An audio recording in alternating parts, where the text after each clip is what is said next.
এক বছর আগে যখন তাহসান ও রোজা আহমেদ বিবাহ বন্ধনে আবদ্ধ হয়েছিলেন, ভক্তরা ভেবেছিলেন প্রিয় গায়কের জীবনে অবশেষে বুঝি সুখের নীল পদ্ম ফুটেছে। কিন্তু প্রথম বিবাহবার্ষিকীর দিনেই রোজা যখন লিখলেন এক অজানা কাঁটায় পাপড়িরা, তখনই চারদিকে আশঙ্কার মেঘ জমেছিল।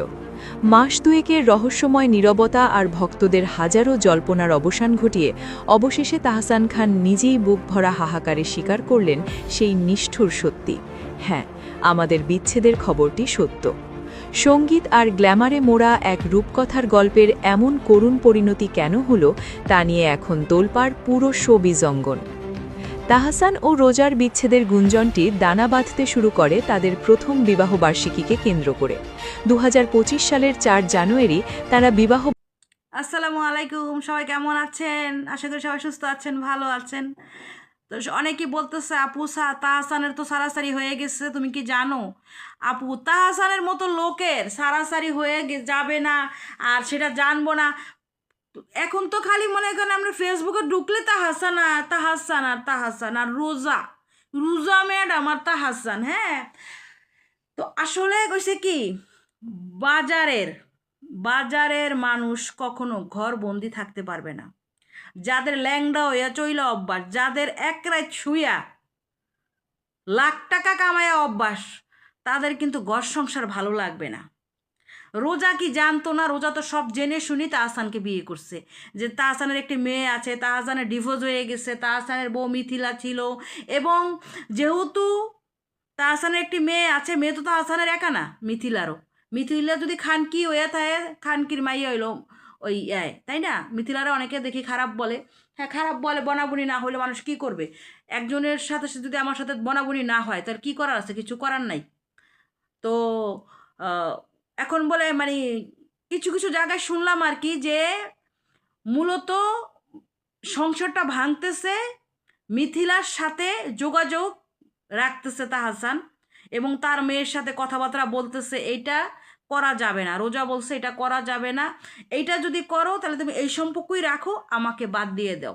তো তখন তাহসান চিন্তা করলো, যেহেতু সে হলো মেয়ের মা, তো তাকে তো আর আমি না কইতে পারি না, আইনগতভাবে তো আমি না কইতে পারি না যে তুমি মেয়ের সাথে কথা বলতে পারো না। তো তাহসান কিন্তু তাহসানের জায়গায় ঠিক আছে। এখন এই মহিলা হলো বাজারের মহিলা, নর্তকী, দেখেন না? কিছু হইলেই খালি কাপড় খুইলা আড়ে। হ্যাঁ, এই মহিলা কি সংসারের বুঝবো?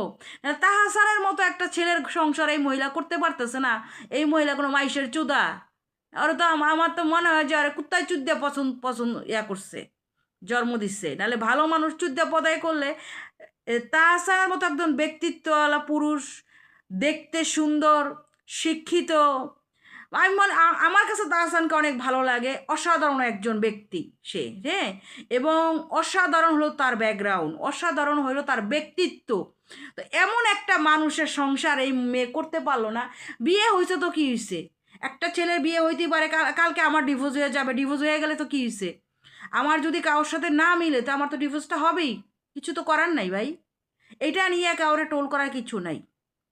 ডিভোর্স হয়ে গেলে যার যার মতো শেষে থাকো, যার যাকে ভালো লাগে তাকে নিয়ে থাকো, বিষয়টা হলো এরকম। হ্যাঁ, তো যাই হোক, কিছু বলার নাই আপু, আপনি বললেন বলতে, তারপরে অনেক কিছু বললাম।